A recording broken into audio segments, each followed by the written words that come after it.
वैद्युत चुंबकीय फ्लक्स बता चुका था और विद्युत चुंबकीय बल रेखाएं हो गया था। अब वैद्युत चुंबकीय प्रेरण भी बता दिया था मैंने, और मैंने ये बताया था कि अगर कोई कुंडली है, क्वाइल, जिसको कुंडली बोलते हैं, क्या बोलते हैं, कुंडली, ये गैल्वेनोमीटर था, यहाँ पे तुम्हारा चुंबक था, ये नॉर्थ पोल और ये साउथ पोल। नॉर्थ से चुंबकीय बल रेखाएं निकल रही थी, बोलो, और किस में जा रही थी, साउथ में जा रही थी। नॉर्थ से निकल रही थी और साउथ में जा रही थी। आप क्या देख रहे हो कि जितना इससे चुंबकीय बल रेखाएं पास हो रही हैं उसी को चुंबकीय फ्लक्स कहते हैं। कितने पास कर रही हैं, 1 2 3 और 4, इसी को बोलते हैं चुंबकीय फ्लक्स। यानी यहाँ पे चुंबकीय फ्लक्स का मान कितना दिखाई दे रहा है, 4। डन। अब ये जो चुंबक होता है ना, इस चुंबक को हम गति कराते हैं, क्या कराते हैं, यहाँ इसके पास लाएंगे, इससे दूर ले जाएंगे। जब तक हम इसको मोशन गति कराते रहेंगे तब तक ये चुंबकीय फ्लक्स में क्या आएगा, परिवर्तन आएगा। जैसे आप देख सकते हैं ये कॉइल था, एग्जाम्पल के अकॉर्डिंग समझा रहा हूं, ये कॉइल आप देख सकते हैं, दिस इज गैल्वेनोमीटर। अब चुंबक, मान लीजिए चुंबक यहाँ पे था, ये नॉर्थ और ये साउथ, मान लीजिए इससे 1 2 चुंबकीय बल रेखाएं पास की होंगी और सब तो इधर चली गई होंगी, बोलो। लेकिन जैसे इस चुंबक को इसके पास ला दिया, मूव करा करके, ये नॉर्थ ये साउथ, तो जितनी भी चुंबकीय बल रेखाएं निकलेंगी वो सब इससे क्या हो जाएंगे, पास हो जाएंगे। इसके मतलब जब यहाँ था तो 2 ही पास कर रही थी, जैसे पास है तो ज्यादा पास करने लगी, फिर इसको दूर ले गया तो कम पास करेंगे, फिर पास लाऊंगा ज्यादा पास करेंगे। यानी मैं क्या देख रहा हूं कि जैसे जैसे चुंबक को इसके पास लेके आ रहा हूं, लेके जा रहा हूं, तो चुंबकीय फ्लक्स में क्या आ रहा है, परिवर्तन। और जैसे जैसे चुंबकीय फ्लक्स में परिवर्तन आएगा, इसके कारण इसमें आएगा विद्युत वाहक बल। क्या आएगा, विद्युत वाहक बल आ जाएगा। और मैंने कल बता दिया था कि विद्युत वाहक बल क्या होता है ना, कोई भी बताया, क्या बताया था मैंने कि मान लीजिए कोई परिपथ है और ये आपका प्लस और ये माइनस, ये बैटरी या सेल हो सकता है, यहां से चार्ज निकलेगा और पूरे सर्किट से होते हुए यहाँ पे आएगा, तो जितना वर्क करेगा, कार्य करेगा, उसी को बोलते हैं विद्युत वाहक बल। अब देख सकते हैं फाई भी बढ़ेगा, जैसे जैसे हलाएंगे तो विद्युत वाहक बल में क्या आएगा, परिवर्तन आएगा। क्या आएगा, परिवर्तन। और मतलब विद्युत वाहक बल उत्पन्न हो जाएगा, एक तरह से बोल सकते हैं। और जैसे ये उत्पन्न होगा, इसमें आ जाएगी धारा। अगर कुंडली बंद है, अगर कुंडली, तो इसमें क्या बहने लगेगी, धारा, इसमें धारा बहेगी। क्या बहेगी बताओ, धारा बहेगी। हाँ, उसी धारा को हम नाम देंगे प्रेरित धारा। क्या बोलेंगे, प्रेरित धारा बोलेंगे। और ये जो पूरा घटना हो रहा है, इसी घटना को हम क्या बोलेंगे, विद्युत चुंबकीय प्रेरण। इतना मैंने कल बताया था, इसे क्या बोलेंगे, विद्युत चुंबकीय प्रेरण। लिख लोगे ना अच्छे से, कल लिखवाया भी था मैंने अच्छे से, तो आप इसको लिख लेंगे। इसके बाद अब देखिए, एक वैज्ञानिक जिसका नाम है फैराडे, क्या नाम है, और आया और इसको देखा, और देख करके 2 नियम दिया। वो 2 नियम में पहले नियम को बोला गया फैराडे का प्रथम नियम, और दूसरा बोला गया फैराडे का द्वितीय नियम। जो प्रथम नियम था ये क्या था, और द्वितीय नियम क्या था। प्रथम नियम देख क्या था, जब किसी चुंबक को, प्रथम नियम, जब किसी चुंबक को कुंडली के पास लेकर आएंगे, उससे दूर ले जाएंगे, मोशन यानी गति कराएंगे, तो चुंबकीय फ्लक्स में परिवर्तन होगा, जिसके कारण विद्युत वाहक बल उत्पन्न होगा, और कुंडली बंद है तो धारा प्रवाहित होने लगेगी। ये उसका विरोध करेगा जिसके कारण ऐसा हो रहा है। मतलब ये जो कुंडली होगी उसका विरोध करेगा। क्या करेगा, ये नहीं चाहेगा कि ये चुंबक मेरे पास आए जाए और मेरे में धारा प्रवाहित हो, ये उसका विरोध करेगा। ये इसका प्रथम नियम है। कौन सा नियम है, प्रथम नियम। यानी अगर हम चुंबक को इस सेल कॉइल कुंडली के पास हम लेकर आए या लेकर जाएं, तो इस कुंडली में धारा जो प्रवाहित होगी उसका ये कुंडली विरोध करेगा कि मेरे में धारा प्रवाहित न हो। इसी को हम बोलते हैं फैराडे का प्रथम नियम। समझ गया ना, इसको लिखना होगा। फिर अच्छा, कैसे लिखेंगे इसको, एग्जाम में आप जाएंगे तो आएगा फैराडे का प्रथम नियम, तो लिखेंगे इसके नियमानुसार, और उसमें आप लिखेंगे जब किसी चुंबक को कुंडली के पास हम गति कराते हैं जिसके कारण उसमें चुंबकीय फ्लक्स में परिवर्तन होता है, चुंबकीय फ्लक्स में परिवर्तन होने से विद्युत वाहक बल उत्पन्न होता है, और विद्युत वाहक बल उत्पन्न होने से उसमें धारा बहने लगती है। अगर कुंडली बंद है तो ये कुंडली उसका विरोध करती है जिसके कारण इसमें धारा बह रही है। इसी को बोलते हैं फैराडे का प्रथम नियम। कितना आसान है ना, एकदम आसान तरीके से आप लिख लेंगे। मेन आपको समझना आना चाहिए, ठीक है। लिख लेंगे कि क्या मैं लिख दूं, लिख दूं, अच्छा लिख दूं, चलो ठीक, मैं लिख के दिखा दे रहा हूँ। चलो यहाँ पे लिख दे रहा हूँ, कोई बात नहीं, यहाँ लिख दे रहा हूँ, ये तो है ना। लिखेंगे आप इसके नियमानुसार, इसके नियमानुसार, इसके नियमानुसार। इसमें क्या लिखेंगे, आप लिखेंगे कि जब किसी चुंबक को, जब किसी चुंबक को कुंडली के पास, कुंडली, जब किसी चुंबक को कुंडली के पास गति कराते हैं, गति कराते हैं तो कुंडली में चुंबकीय फ्लक्स परिवर्तन होता है। चुंबकीय कुंडली में, हाँ, चुंबकीय फ्लक्स में परिवर्तन होता है। वो खोल दो यार एक मिनट। हाँ, अब देखिए, अब देख सकते हैं आप यहाँ पे चुंबकीय फ्लक्स में परिवर्तन होता है। क्या होता है? परिवर्तन होता है। अगर कुंडली बंद है, क्या है? कुंडली बंद है तो, कुंडली बंद है तो धारा प्रवाहित होती है। क्या प्रवाहित होती है? धारा प्रवाहित होती है। धारा प्रवाहित होती है जिसे प्रेरित धारा कहते हैं। प्रेरित धारा कहते हैं। तो कुंडली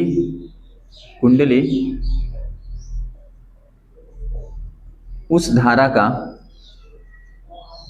का विरोध करती है। क्या करती है? विरोध करती है, जिससे ये उत्पन्न हो रहा है, जिससे ये उत्पन्न हो रहा है। आप देख सकते हैं, ऐसे लिखेंगे अच्छा रहेगा। आपको समझ में आना चाहिए कि ये क्या है। डन ना? तो समझ में आना चाहिए कि कैसे है और कैसे लिखना है हमें। बस इतना आप लिख दीजिए, काम खत्म। कितना आसान है देखिए। तो ये रहा आपका प्रथम नियम, फैराडे का प्रथम नियम। यानी अगर किसी कुंडली में धारा प्रवाहित होगी तो ये उसका विरोध करेगा, जिसके कारण ये उत्पन्न हो रहा है धारा। समझ रहे हो ना? तो ये है प्रथम नियम। इसके बाद है फैराडे का द्वितीय नियम। आते हैं द्वितीय नियम पे। इसका फोटो ले सकते हैं आप, स्क्रीनशॉट ले सकते हैं अगर मोबाइल से पढ़ रहे हैं तो, ठीक ना? ले लीजिए।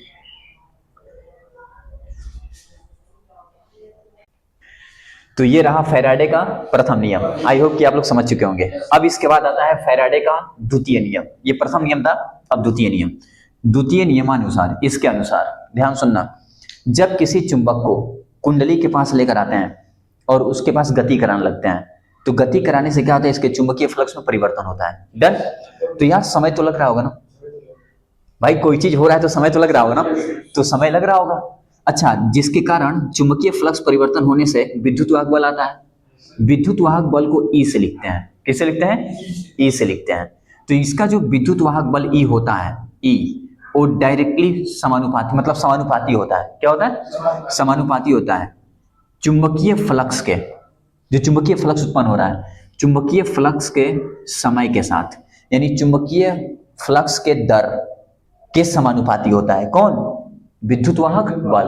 यानी विद्युत वाहक बल जो उत्पन्न हो रहा है, ये चुंबकीय फ्लक्स के दर के समानुपाती होता है। क्या होता है? चुंबकीय फ्लक्स परिवर्तन के दर के समानुपाती होता है।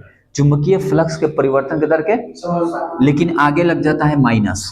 क्या लग जाता है? तो ऋणात्मक बोलते हैं। क्या बोलते हैं? चुंबकीय फ्लक्स के परिवर्तन के ऋणात्मक परिवर्तन के दर के, ऋणात्मक परिवर्तन के दर के समानुपाती होता है। कौन? विद्युत वाहक बल। समझ गया ना? यानी जब किसी चुंबक को कुंडली के पास लाएंगे तो चुंबकीय फ्लक्स में परिवर्तन होगा तो समय लगेगा। तो भाई उसको बोलेंगे चुंबकीय फ्लक्स परिवर्तन का दर, और आगे क्या लग जाएगा? माइनस, क्योंकि ये उत्पन्न होना नहीं चाह रहा है लेकिन उत्पन्न हो रहा है, क्योंकि हम करवा रहे हैं ना, लेके आ रहे हैं, लेके जा रहे हैं। तो ये माइनस क्या बता रहा है? विरोध कर रहा है। क्या कर रहा है? उसका विरोध कर रहा है जिससे ये उत्पन्न हो रहा है। अभी मैंने बताया था पहला वाला नियम में, उसका विरोध करेगा जिससे उत्पन्न होगा। तो जब किसी चुंबक को हम कुंडली के पास लाएंगे तो विद्युत फ्लक्स में परिवर्तन होगा, विद्युत वाहक बल उत्पन्न होगा। जो विद्युत वाहक बल उत्पन्न होगा वो ऋणात्मक चुंबकीय फ्लक्स परिवर्तन के दर के समानुपाती होगा। बस इसी को आपको लिखना है, इसको याद कर लीजिए और इसी को स्टेटमेंट बना के लिख दीजिए। ज्यादा याद करने की जरूरत नहीं पड़ती है, बस हाँ इसी को बोर्ड में इनके नियमानुसार। अब यहाँ पे लिखेंगे आप, क्या लिखेंगे? इनके नियमानुसार विद्युत वाहक बल, डायरेक्ट यहाँ पे लिखेंगे आप विद्युत वाहक बल, विद्युत वाहक बल। ये क्या था? चुंबकीय फ्लक्स। चुंबकीय फ्लक्स के ऋणात्मक परिवर्तन के दर के समानुपाती होता है। विद्युत वाहक बल चुंबकीय फ्लक्स, विद्युत वाहक बल चुंबकीय फ्लक्स के ऋणात्मक दर के ऋणात्मक विद्युत वाहक बल चुंबकीय फ्लक्स के ऋणात्मक परिवर्तन के दर के समानुपाती होता है, समानुपाती होता है। या इसको सिंपल में लिखना चाहें तो ऐसे लिख सकते हैं, या आप इसको लिखना चाहें लिखेंगे किसी कुंडली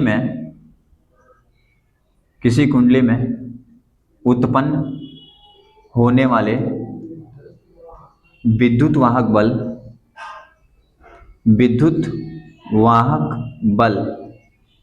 ऋणात्मक चुंबकीय फ्लक्स परिवर्तन के दर के चुंबकीय फ्लक्स परिवर्तन के दर के समानुपाती होता है। क्या होता है बताइए? समानुपाती होता है। ये बेस्ट है, इसको आप लिख सकते हैं। लिखेंगे इसलिए, क्या लिखेंगे?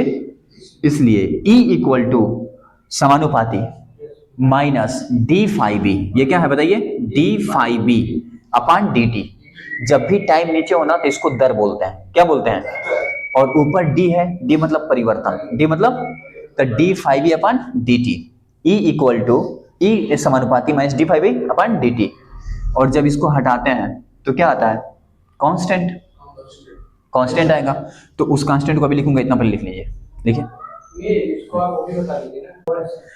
अब देखो, जैसे आप लोगों को मालूम चल गया कि E equal directly proportional to समानुपाती होता है minus D phi upon D T. अब ये पूरा लिख लीजिएगा, बोर्ड में ऐसा ही लिखना होगा और कुछ नहीं करना होगा, बहुत आसान है, सिंपल है। अब देखिए इसके बाद होता क्या है, सुनना एकदम अच्छे से। अब इस पे न्यूमेरिकल कैसे पूछता है ये भी तो पता होना चाहिए कि न्यूमेरिकल आएगा तो तुरंत हम ऑन द स्पॉट सोल्व कर पाए। अब देखो सबसे पहले क्या होता है, जो E है ना तो लिखेंगे E, इसको हटाएंगे तो कांस्टेंट क्या आएगा? K का मान कितना हो जाएगा? 1। तो 1 मतलब कुछ भी नहीं। अब लिखेंगे minus D phi B upon D T, ये होता है रूल इसका, ठीक। अब ये जो E है ना इसको बोलते हैं विद्युत वाहक बल। क्या बोलते हैं? विद्युत वाहक बल, इसे बोलेंगे विद्युत वाहक बल। और ये जो तुम्हारा डी फाई बी है ना इसको बोलते हैं फ्लक्स में परिवर्तन, वैद्युत फ्लक्स परिवर्तन, वैद्युत फ्लक्स में परिवर्तन। ये वैद्युत फ्लक्स में परिवर्तन होता है, ठीक है। दिस इज वैद्युत फ्लक्स परिवर्तन, ठीक ना। और ये होता है आपका समय। क्या होता है बताइए? और अगर समय नीचे है तो इसको हम बोलते हैं दर। क्या बोलते हैं? दर। डन। अब देखो जैसे ये लिखा है ना तो इसको लिखेंगे E इक्वल टू, सोचो अगर कोई मैं कुंडली ले रहा हूं, क्या ले रहा हूं? कुंडली। मान लो ये कुंडली है, कोई डाउट? अगर ये कुंडली है तो कोई गारंटी थोड़ा है कि इसमें एक ही फेरा होगा? भाई कुंडली बहुत फेरे को भी होते हैं, बोलो बहुत सारे फेरे हो सकते हैं कुंडली में, बोलो। तो अगर फेरों की संख्या n है, कैपिटल N, क्या है? Capital N। फेरों की संख्या क्या है? Capital N। भाई फेरा संख्या 1 भी हो सकता है, 2 भी हो सकता है, 100 भी हो सकता है। तो फेरों की संख्या हम क्या मान लिए? Capital N। तो अगर कैपिटल N मान लिया तो इस फार्मूले में हो जाएगा E equal to minus N, minus और आगे लग जाएगा D phi B upon D T. यानी फेरों की संख्या अगर n है तो E equal to minus N D phi B upon D T, ये फार्मूला बन गया। अब इस कैपिटल N फेरों की संख्या है, n क्या है? फेरों की संख्या। अब इसको हम लिख देंगे इस तरह का, जहां n क्या है? फेरों की संख्या, n फेरों की संख्या है। और जैसे आपको समझ में आया क्या P, हाँ पहले सुनिए तो, n क्या है? फेरों की संख्या। E equal to minus N D phi B upon D T. इस फार्मूले में क्वेश्चन कैसे पूछेगा? आपको फ्लक्स में परिवर्तन का दर दे देगा, दे दिया, और कहेगा कि 100 फेरे हैं, 200 फेरे हैं, 300 फेरे हैं, ये भी दे देगा। क्या पूछेगा? विद्युत वाहक बल। तुरंत तुम सेंस करोगे, अच्छा फेरों की संख्या इतना है तो n मिल गया, और फिर हम चुंबकीय फ्लक्स परिवर्तन का दर इतना है तो ये दोनों यहां रख के इंटू कर देंगे, तुरंत क्या मिल जाएगा? विद्युत वाहक बल। डन। लेकिन अब थोड़ा आगे बढ़ते हैं, तो क्वेश्चन कहां तक जाके पूछ सकता है ये भी तो आना चाहिए। अब ये भी तुम्हें नहीं पता है कहां तक जाके पूछ सकता है तो प्रॉब्लम फंसेंगे ना। अब देखो वो बता रहा हूं, ये हटा दो ना, कोई मतलब नहीं इसका, देखो बता रहा हूं, अब फार्मूला तुम्हें आप लोगों को मालूम चल गया कि E equal to minus N D phi B upon D T होता है। ये जो डी फाइव बी आप देख रहे हैं, डी फाइव बी, इसको हम क्या करते हैं, तो सुनना, ये जो डी लिखा है इसको हम डेल्टा से भी लिख सकते हैं। किससे? डेल्टा से। तो E equal to minus N delta phi B upon delta T भी लिख सकता हूं। कोई चेंज? ये लिखो या ये लिखो। अब सुनो, ये कब लिखते हैं? जब बहुत कम की बात की जाती है, ये थोड़ा ज्यादा की बात की जाती है, तब लिखते हैं। डन। अब सुनो, ये जो डेल्टा फाइव है इसको मैं क्या लिखूंगा, तो जहां कहीं डेल्टा लग गया, जैसे मैं लगा दूं डेल्टा जियाउल से देखिए, हाँ, इसके मतलब होता है Z2 minus Z1, second Ziaul minus first Ziaul, यानी जहां कहीं डेल्टा लग गया तो second flux minus first flux, ऐसे याद रखना। तो बताओ इसको मैं क्या लिख सकता हूं, E equal to minus N, ये तो वही रहेगा। यहां पे मैं क्या करूंगा, ब्रैकेट लगा के φB2 minus φB1, second minus first, और बाई इसको मैं लिखना चाहूं तो T2 माइनस T1 लिख सकता हूं। डन। फाइनल माइनस इनिशियल, तो ये हो गया आपका एक फार्मूला बन गया। अच्छा, तुम लोग को मैं क्या पढ़ाया था, फाई का फार्मूला क्या पढ़ाया था, याद करो, फाई बी इक्वल टू था BA cos थीटा, याद करो दिन कल वाला। और मैंने ये बताया था थीटा का मान अगर 0 डिग्री कर दूं, कितना, तो 0 डिग्री करूंगा तो cos 0 का मान कितना होता है, 1। तो बताओ फाई बी का मान कितना हो जाएगा, BA cos 0 का मान कितना होता है, 1। भाई आप लोग अगर इस बार बोर्ड एग्जाम देने जा रहे हो तो एक बात याद रखो कि जितने साइन कॉस टेन की वैल्यू है, 0 डिग्री 30 डिग्री, ये सब पी जाओ। क्या? हाँ, याद रखो। तो 5 इक्वल टू क्या मिल गया, BA, और जैसे BA मिला तो बताओ 5B1 करूंगा तो B1 A1, और अगर कुंडली की एरिया सेम है, कुंडली की एरिया, तो इसको A लिख दूंगा। कोई डाउट? A। और अगर मैं इसको 5B2 करूंगा तो B2 A हो जाएगा, बोलो हाँ। और इस दोनों वैल्यू को हम लोग क्या करेंगे, यहां पुट कर देंगे। अच्छा, कुंडली की एरिया क्या है, सेम होगा। आप सोचो कोई कॉइल बन रहा है, एक कॉइल कुंडली बना, इसके ऊपर एक और रिंग लगा दिया, इसके ऊपर एक और रिंग लगा दिया, तो ऐसे बढ़ेगा ना, एरिया तो सेम रहेगा ना, एरिया तो सेम रहेगा ना भाई, समझ रहे हैं ना। मान लो इसके ऊपर मैं कुंडली कॉइल रखते गया ऐसे बढ़ा रहा हूं, तो एरिया तो सेम रहेगी ना, यस। तो इसलिए एरिया को सेम माना हो। और चुंबकीय क्षेत्र जब एरिया, अच्छा एरिया सेम रहेगा लेकिन चुंबकीय क्षेत्र क्या होगा, बदल जाएगा, क्योंकि कुंडली की संख्या हम क्या कर रहे हैं, बदल रहे हैं, फेरों की संख्या बदल रहे हैं, फेरों की। आप देख सकते हैं 5B1 कितना आ गया, B1 है, और 5B2 कितना आ गया, B2 है। इसको उठाकर यहां और यहां पुट कर दो, तो बताओ E इक्वल टू कितना आ जाएगा, माइनस एन, बताओ 5B2 कितना था, B2A माइनस B1A, बोलो, और नीचे T2 माइनस T1। अब सुनो, इसमें से एक कॉमन ले सकता हूं, क्या कॉमन ले सकता हूं, और जैसे मैं एक कॉमन लूंगा, E का मान क्या बन जाएगा, minus NA bracket B2 minus B1, और नीचे T2 माइनस T1। अब तुमको बता दूं मैं 2023 में, 2000 यूपी बोर्ड में डायरेक्ट MCQ में आया था, डायरेक्ट MCQ में आया था, डायरेक्ट फार्मूला ही आ गया था, E equal to minus NA B2 minus B1 और T2 माइनस T1। अगर कोई बंदा यहां तक ना पढ़े, समझ रहे हो ना कि कहां से आया कैसे आया, बताओ बोर्ड में क्या करेगा, ये छोड़ेगा नहीं, ऑन द स्पॉट छोड़ेगा। तो ये तुम याद रखना कि ऐसे आ सकता है। और इस पर न्यूमेरिकल अब देगा, न्यूमेरिकल में टाइम पता रहेगा, तुम्हें B1 B2 पता रहेगा, 2 चुंबकीय क्षेत्र दे देगा, न्यूमेरिकल भी कराऊंगा, 2 चुंबकीय क्षेत्र दे देगा, और फेरों की संख्या देगा, क्षेत्रफल देगा। बताओ क्या पूछ लेगा, विद्युत वाहक बल। अब ये क्वेश्चन 4 मार्क्स में आएगा, कितने मार्क्स में, 1-2 नंबर का नहीं, 4 मार्क्स। अभी क्वेश्चन भी कराऊंगा, इसी पे पहले क्वेश्चन कर लिया जाए, उसके बाद टॉपिक पढ़ते हैं, है ना, इसका पूरा कंप्लीट ही कर लिया जाए। डन। इसको लिखिए, फिर क्वेश्चन कराते हैं। अब देखो ये क्वेश्चन आ गया, इसी फार्मूले पे क्वेश्चन आया, ठीक ना। अब कैसे सॉल्व करना है सुनना। देख भाई क्या बोल रहा है, कह रहा है कि एक कुंडली से बद्ध चुंबकीय फ्लक्स इतना सेकंड में, कोई भी क्वेश्चन आएगा फिजिक्स में, डरना बिल्कुल नहीं, साला एकदम करके आना है, एकदम बिल्कुल डरना नहीं। अब कैसे करना है, साला कोई भी क्वेश्चन आ जाए फिजिक्स का, कैसे करोगे, तो सबसे पहला चीज गुरु का बात याद रखना कि जियाउल सिद्दीकी ने बताया है कि डरना नहीं है, पहला चीज। सेकंड, गिवन क्या है, पहले गिवन लिखना सीख लो। अगर गिवन लिखना सीख गए ना भाई, गारंटी दे रहा हूं पूरा करके आओगे। और अगर नहीं भी आ रहा है तेरे को, कोई क्वेश्चन नहीं आ रहा है तेरे को, एकदम blindness, you have no idea about this. क्या करना है? कुछ नहीं करना है। पहले लिखो गिवन, लिखने के बाद अगर तुम्हें नहीं आ रहा तो सोचो कोई फार्मूला अपने मन से लगा के सोल्व कर लूं क्या? हाँ करो। जब नहीं आ रहा है तो उससे बढ़िया कुछ तो करें। अरे मान ले तेरा कुछ भी नहीं आ रहा तो कुछ तो करो। अब देखो ये क्वेश्चन आ गया एंड तुम्हें कुछ कुछ आइडिया है या मेरे से पढ़े हो या तुम्हें कुछ नहीं आ रहा है तो कैसे करना है, तरीका देख। लिखेंगे हल। क्या लिखेंगे?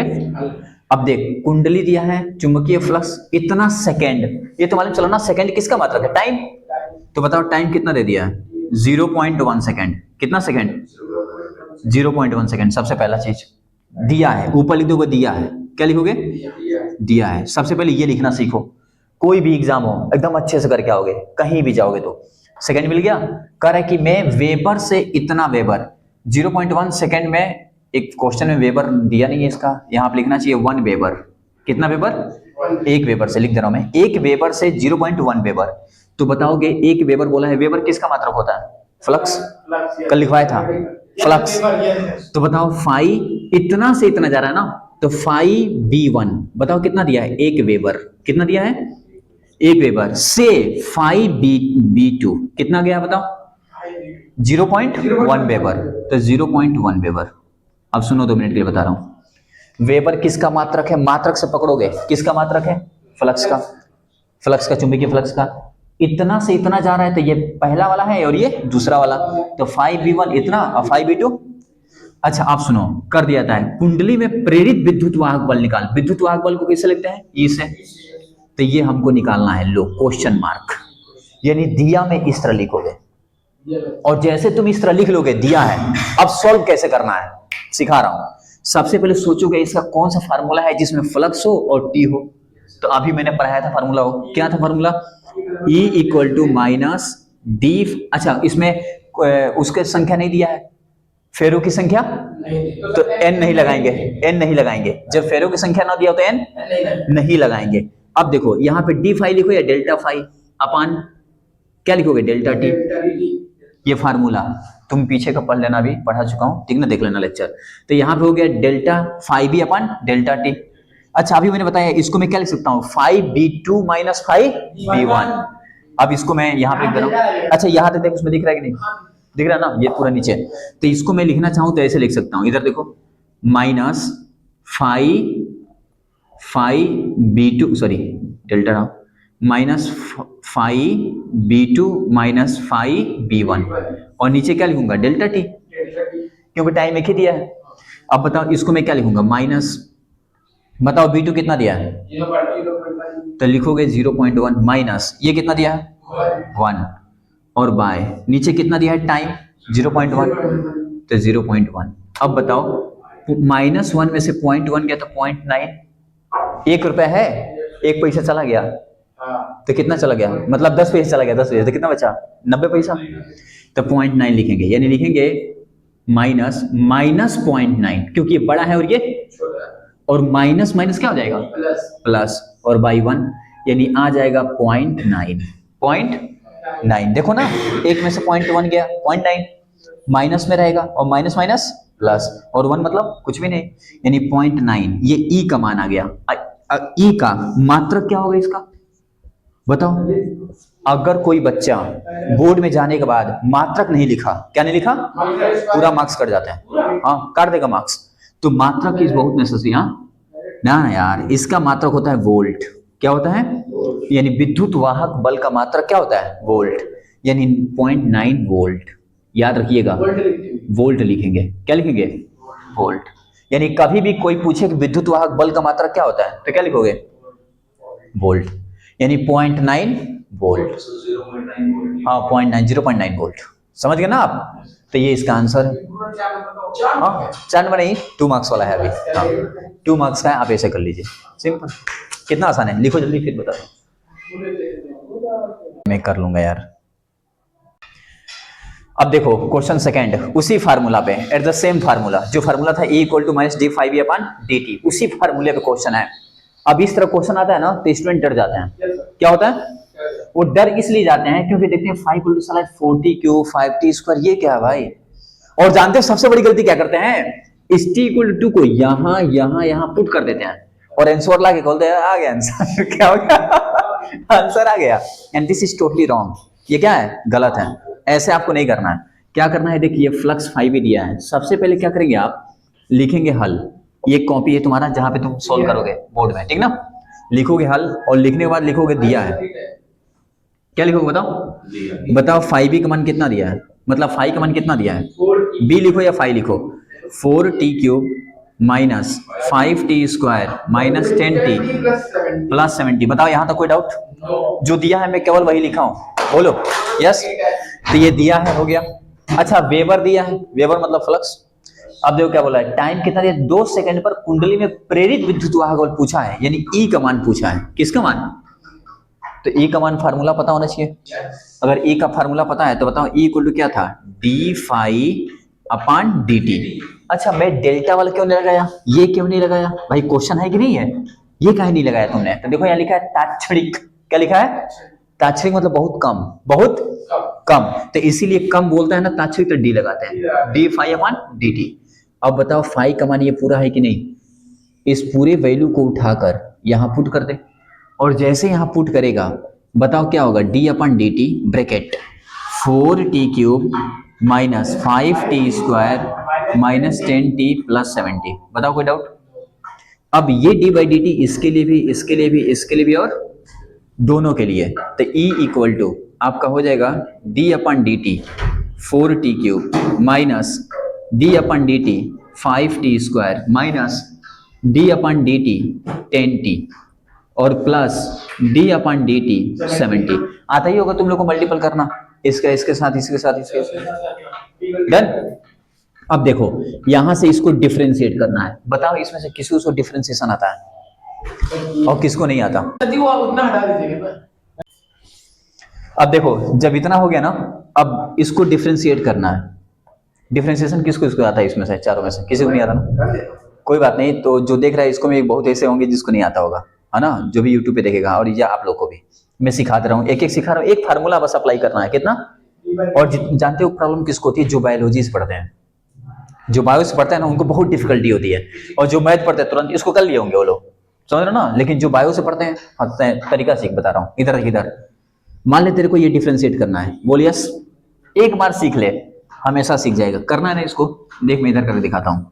बताओ क्या लिखा है, d/dt 4t³। क्या लिखा है, ये 4 है ना, कांस्टेंट है। कांस्टेंट मतलब 1 2 3 4 क्या होता है, कांस्टेंट। इसको बाहर कर देंगे, इसको बाहर कर दिया। बताओ d/dt ये क्या बचा, t³। बोलो बचा कि नहीं बचा।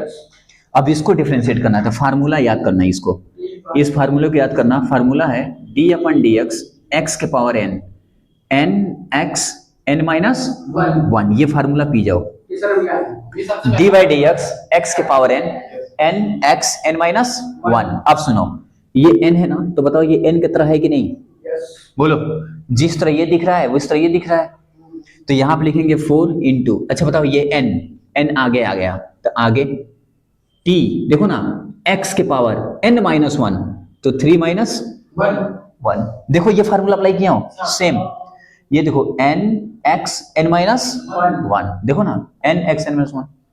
और जैसे फार्मूला अप्लाई हुआ तो बताओ ये 4 3 कितना हो गया 12, और t के पावर कितना आ गया, 3 में से 1 गया 2, 12t²।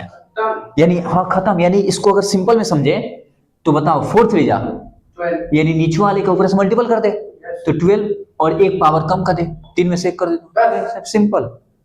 हाँ वेरी सिंपल। अब बताओ तुरंत करोगे, 4 3 t² माइनस 5 2 अरे इसका मल्टीपल करना है तो 10, और एक पावर कम कर दे तो t, सिंपल। और माइनस ये dt से dt क्या हुआ, तो केवल क्या बचेगा 10, और ये पूरा क्या हो गया 0। कांस्टेंट है, इसमें t है ही नहीं, इसमें t तो ये 0 हो गया। याद रखना d/dx कांस्टेंट मतलब नियतांक, कोई भी नियतांक होगा उसका मान क्या होगा 0, तो 0 हो गया। यानी इतना मिल गया। अब बताओ E का मान आ गया ना पूरा। ये फ्लक्स था, ये क्या था, हमें E चाहिए था, विद्युत वाहक बल। अब बताओ T का मान कितना दिया है, अब 2 यहां रख दो, तो बताओ E इक्वल टू 12 2 का स्क्वायर माइनस 10 इंटू 2 माइनस 10। बताओ 2 दूना 4, 12 चौको कितना हो गया 48, और माइनस 10 दूना माइनस 10, तो बताओ 48 माइनस 20 और 10 30। बताओ कितना आएगा? 18। इतना वोल्ट, इतना वोल्ट हो गया। 4 मार्क्स। कितना मार्क्स? 4 मार्क्स। कितना आसान है, बच्चे डर जाते हैं। तो आज के लेक्चर में बस इतना है ना, इतना आप अच्छे से पढ़ लो, ठीक ना, प्रैक्टिस कर लेना और मिलते हैं नेक्स्ट लेक्चर में, ठीक।